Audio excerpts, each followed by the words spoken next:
नमस्कार मित्रों, मैं ब्रजेश आचार्य अपने YouTube चैनल हिंदी दिग्दर्शन पर आपका हार्दिक स्वागत करती हूँ, अभिनंदन करती हूँ।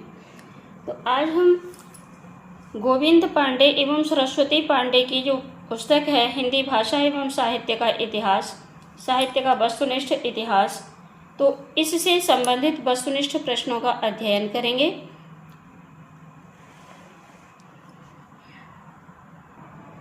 तो गोविंद पांडे की संपूर्ण पुस्तक का निचोड़ यहाँ प्रश्नों के माध्यम से दिया गया है।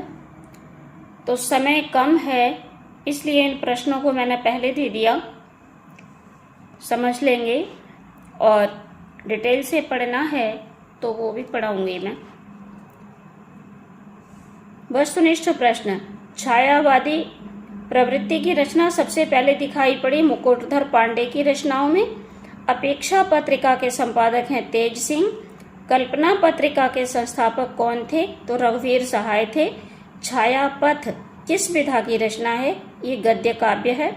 भक्तन को कहा सीख रीसो काम, ये किस कवि की उक्ति है? तो ये कुंभनदास की है। सही युग्म का चयन कीजिए। तो ये 4 ऑप्शन दिए हुए हैं।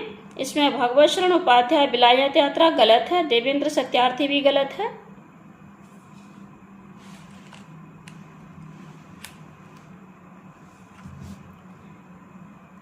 भक्तन को कहा सीख री सो काम, ये किस कवि की उक्ति है? तो ये कुंभनदास की है। सही युग्म का चयन कीजिए। भगवत शरण उपाध्याय की जो रचना है विलायत यात्रा, ये ऑप्शन गलत है। देवेंद्र सत्यार्थी तूफानों के बीच, ये भी गलत है। तूफानों के बीच रांगेय राघव की रचना है। रामवृक्ष बेनीपुरी हिमालय यात्रा, ये भी गलत है। मोहन राकेश आखिरी चट्टान तक, ये सही है। संविधान के किस अनुच्छेद के उपबंधों के अधीन रहते हुए संसद में कार्य हिंदी या अंग्रेजी में किया जाएगा? तो ये अनुच्छेद 348 के तहत किया जाएगा।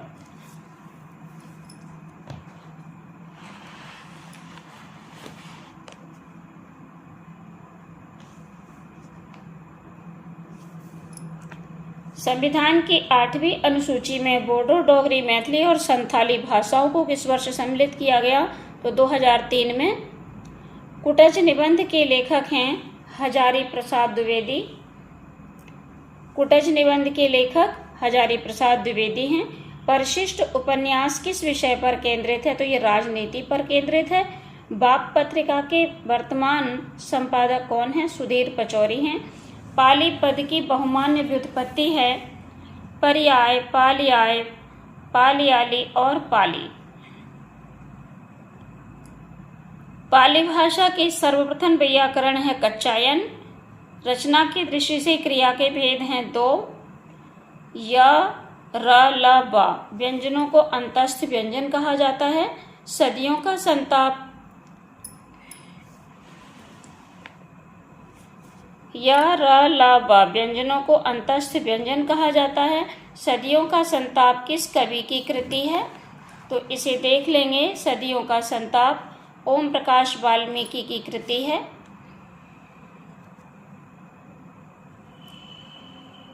मन्नू भंडारी ने अपनी किस कृति का नाट्य रूपांतर किया? तो ये महाभोज का किया इन्होंने। महाभोज इनका उपन्यास है और नाटक था महाभोज, और उस नाटक के ही नाम पर इन्होंने उपन्यास की भी रचना की।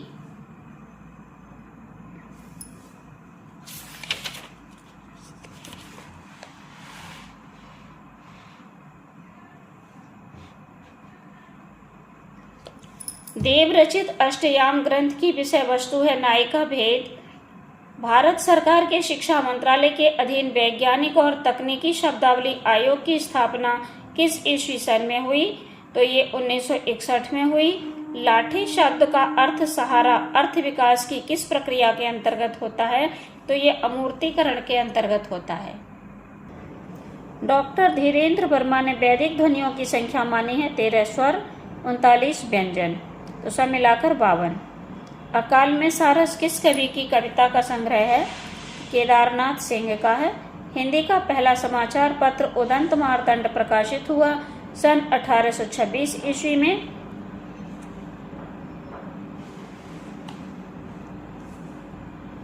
आचार्य शुक्ल ने एडविन अर्नल्ड के आख्यान काव्य लाइट ऑफ एशिया का बुद्धिचरित नाम से किस भाषा में अनुवाद किया? तो इन्होंने ब्रज भाषा में किया।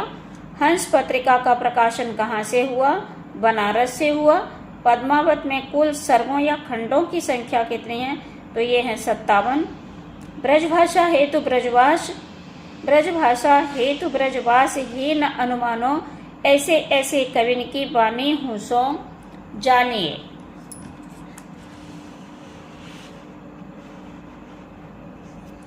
ऐसे ऐसे कविन ही हूँ की बानी सो जानिए। तो ये किस कवि की उक्ति है? ये भिखारी दास की है। बोलगा से गंगा विधा की दृष्टि से है कथा। आचार्य रामचंद्र शुक्ल ने किस रचना को ध्वनि काव्य माना है? सूरकृत भ्रमर गीत को माना। झोपड़ी से राजभवन तक के लेखक कौन है? माता प्रसाद हैं। राजभाषा नियम 1976 में कुल कितने नियम हैं? तो इसमें 12 नियम हैं। उच्च न्यायालयों में अधिनियमों, विधेयकों आदि के लिए प्रयोग की जाने वाली भाषा का उल्लेख संविधान के किस अनुच्छेद में है? तो ये अनुच्छेद 348 में है।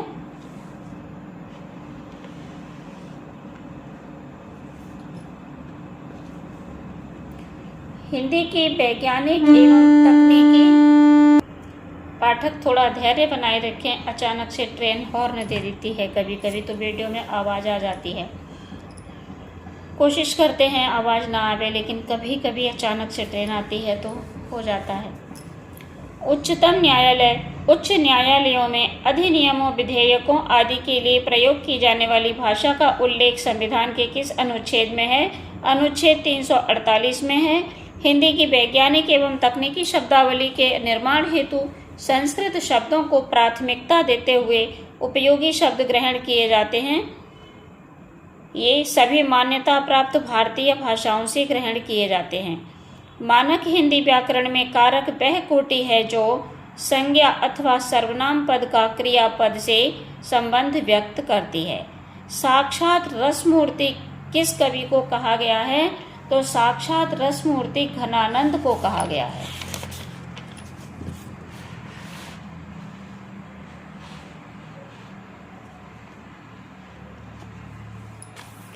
ऑप्शन नंबर सी, साक्षात रसमूर्ति घनानंद को कहा गया है। राघव चेतन का संबंध है पद्मावत से। कामायनी के आनंदवाद का दार्शनिक आधार है शैवागम।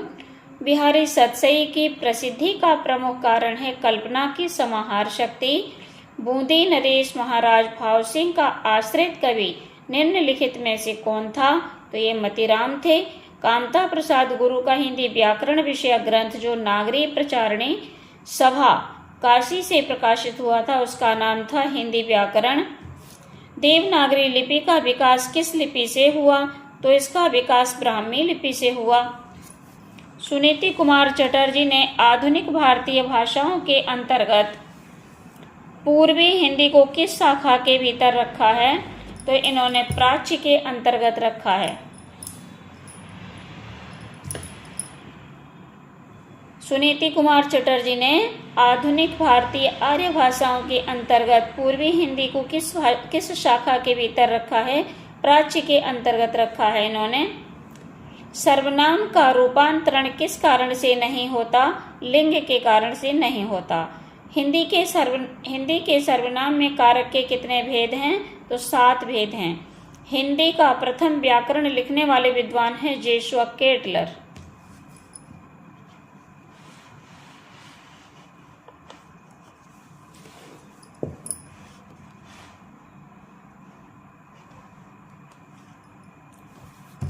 हिंदी के प्रथम समाचार पत्र का स्वरूप कैसा था? तो ये साप्ताहिक था। उदंत मार्तंड। निम्नलिखित शब्द युग्मों में से कौन सा असंगत है? तो अफसोस फारसी गलत है, कैंची तुर्की ये भी गलत है, गमला पुर्तगाली ये भी गलत, कारतूस अंग्रेजी ये सभी सही हैं। अफसोस और फारसी ये सही है, कैंची भी सही है, तुर्की का शब्द है, गमला पुर्तगाली का ये भी सही है, कारतूस अंग्रेजी का ये सही नहीं है। प्रसिद्ध कहानीकार विजयदान देथा की उस कहानी का नाम क्या है जिस पर अमोल पालेकर ने पहेली नाम से फिल्म बनाई थी? तो यह है दुविधा। इस कहानी का नाम है दुविधा। अपरूप का कवि कहते हैं विद्यापति को। भारतेंदु हरिश्चंद्र के निम्नांकित नाटकों में से कौन सा उनका मौलिक नाटक नहीं वरन अनुदित है? तो ये रत्नावली नहीं है। भारत दुर्दशा, चंद्रावली, विशस्य विष्णोषधम, ये सभी इनके मौलिक नाटक हैं। रत्नावली अनुदित नाटक है। मानस्वर होते हैं 8। किस विद्वान ने देवनागरी लिपि के स्थान पर रोमन लिपि स्वीकार करने का सुझाव दिया? तो ये सुनीति कुमार चटर्जी ने दिया। माटी की मूर्तें शीर्षक से रेखा चित्र किस लेखक ने लिखा? रामवृक्ष बेनीपुरी ने लिखा है। परिंदे कहानी को हिंदी की पहली कहानी किस आलोचक ने माना है? तो नामवर सिंह ने माना है। मित्र संवाद पत्र साहित्य किनके बीच लिखे गए पत्रों का संग्रह है?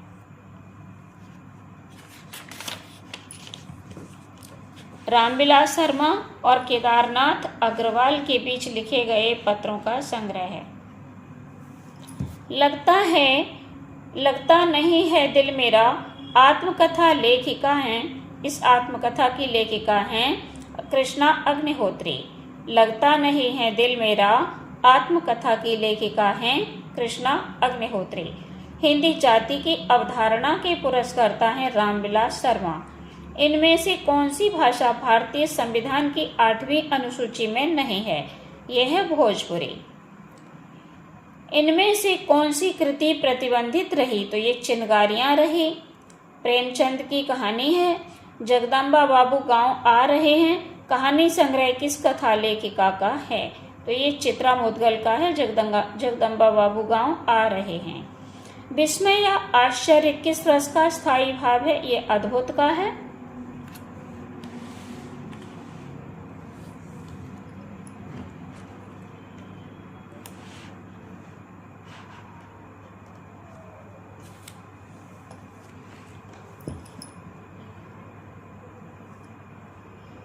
आचार्य रामचंद्र शुक्ल के अनुसार सूर काव्य की ऐसी कौन सी बड़ी भारी विशेषता है जो तुलसीदास में उतनी नहीं है? नवीन प्रसंगों की उद्भावना। भाषा वह साधन है जिसके द्वारा मनुष्य अपने विचार दूसरों पर भली भांति प्रकट कर सकता है और दूसरों के विचारों को स्पष्टता समझ सकता है। ये परिभाषा कामता प्रसाद गुरु की है। लोकनायक वही हो सकता है जो समन्वय का अपार धैर्य लेकर आया हो। उनका सारा काव्य समन्वय की विराट चेष्टा है। इन पंक्तियों के लेखक हैं हजारी प्रसाद द्विवेदी।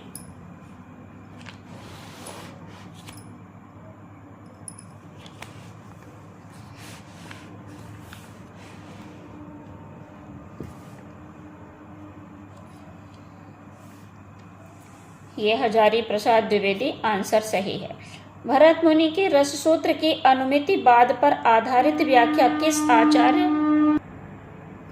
किस आचार्य ने की है? तो ये शंकुक ने अनुमितिवाद पर बात की है। सर्वप्रथम किस आलोचक ने अपने ग्रंथ में देव बड़े हैं कि बिहारी विवाद को जन्म दिया? तो यह है मिश्र बंधु, इन्होंने दिया। बांधा था विधु को किसने इन काली जंजीरों से, मणि वाले फड़ियों का मुख क्या भरा हुआ हीरों से। इन पंक्तियों में कौन सा अलंकार है? तो रूपातिशयोक्ति अलंकार है।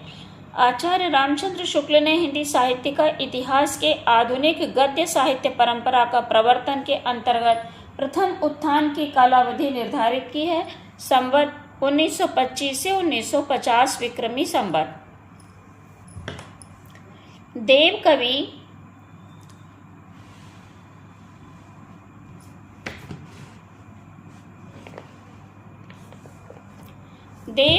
किस जिले के थे? तो ये इटावा के थे। अखरावट काव्य कृति के रचयिता कौन है? मलिक मोहम्मद जायसी हैं। आल्पिन और गमला ये पुर्तगाली के शब्द हैं। भक्ति काल के किस कवि को जड़िया विशेषण से विभूषित किया जाता है? तो ये हैं नंददास। रचना या बनावट के आधार पर भेद होते हैं वाक्य के। 3 सरल, मिश्र और संयुक्त। कत देखाय कामिनी दई दामिनी को यह बात, थर थराति सो तन फिरै फरफराति मन घन माही। ये किस कवि की पंक्ति है? तो ये सैयद गुलाम नबी रसलीन की है। हिंदी के मध्यकाल का भक्ति आंदोलन भारतीय चिंतन धारा का स्वाभाविक विकास है। ये मान्यता किसकी है? आचार्य हजारी प्रसाद द्विवेदी की है। दंडी के काव्यशास्त्रीय ग्रंथ का नाम है काव्यादर्श। सन 1954 में प्रकाशित नई कविता पत्रिका के संपादक थे नरेश मेहता। खलटाही का दूसरा नाम है छत्तीसगढ़ी।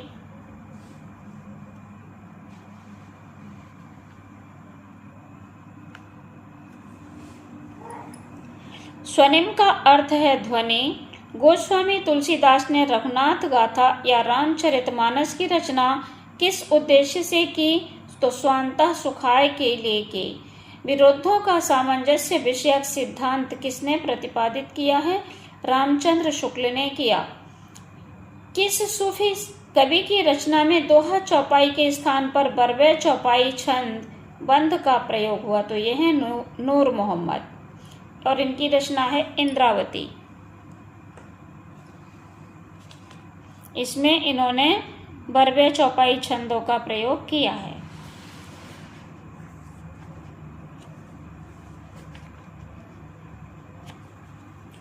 भट्ट लोल्लट द्वारा प्रतिपादित मत कौन सा है? तो यह है उत्पत्तिवाद।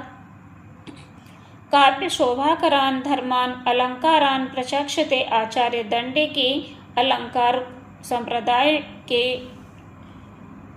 संप्रदाय से जुड़े हुए इन्होंने ये परिभाषा दी है दंडी ने कि काव्य शोभाकरान धर्मान अलंकारान प्रचक्षते, काव्य के अलंकार के विषय में इनकी ये परिभाषा है। सदल मिश्र की भाषा की विशेषता है, इनकी भाषा पूर्वीपन लिए हुए है। कविता की तीसरी आंख की रचनाकर प्रभाकर श्रोत्रिय हैं। भक्ति काल को हिंदी काव्य का स्वर्णयुग मानने वाले हैं जॉर्ज ग्रियर्सन। हिंदी के काव्य भाषा परक समीक्षक का नाम है रामस्वरूप चतुर्वेदी। संवेदनात्मक ज्ञान और ज्ञानात्मक संवेदन सूत्र के प्रयोक्ता है मुक्तिबोध। आचार्य रामचंद्र शुक्ल ने किस कवि को कठिन काव्य का प्रेत कहा है? तो इन्होंने कठिन काव्य का प्रेत केशव दास को कहा है।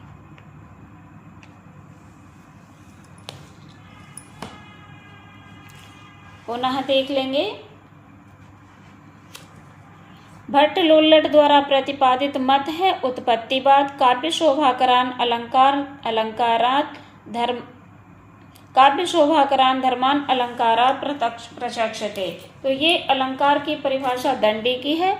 सदल मिश्र की भाषा की विशेषता है पूर्वीपन लिए हुए हैं। कविता की तीसरी आंख के रचनाकार है प्रभाकर श्रोत्रिय। भक्ति काल को हिंदी का स्वर्णयुग मानने वाले हैं जॉर्ज ग्रियर्सन। सर्वप्रथम इन्होंने भक्ति काल को हिंदी काव्य का स्वर्णयुग माना है।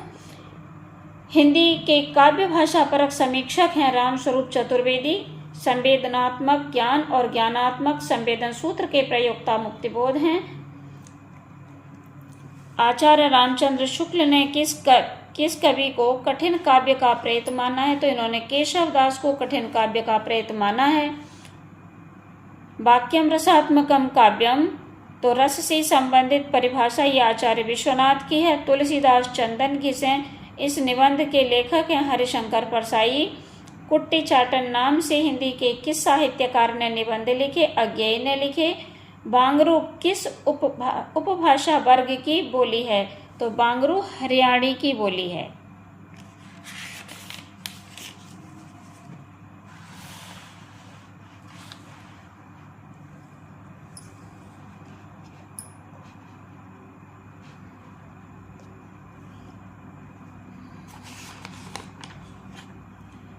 बांगरू किस उपभाषा वर्ग की बोली है? तो पश्चिमी हिंदी उपभाषा वर्ग की बोली है और हरियाणी को ही बांगरू कहा जाता है।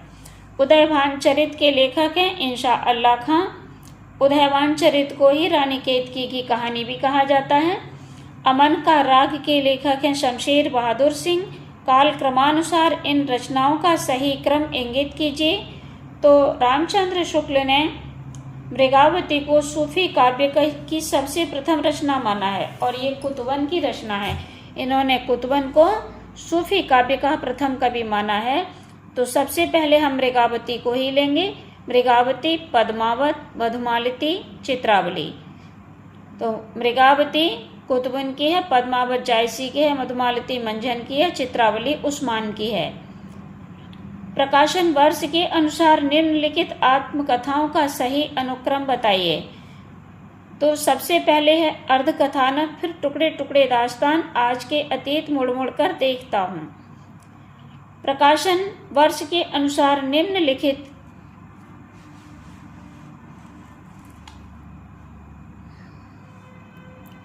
प्रकाशन वर्ष के अनुसार निम्नलिखित काव्यों का सही अनुक्रम बताइए। तो ये हैं खड़ी बोली हिंदी का प्रथम महाकाव्य प्रिय प्रवास को माना जाता है हरिऔध का।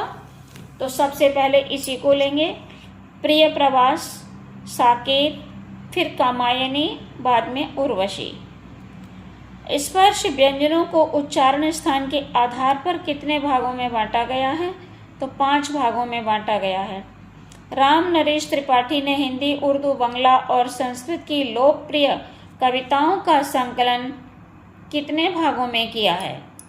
राम नरेश त्रिपाठी ने हिंदी, उर्दू, बांग्ला और संस्कृत की लोकप्रिय कविताओं का संकलन कितने भागों में किया? तो इन्होंने 8 भागों में किया है।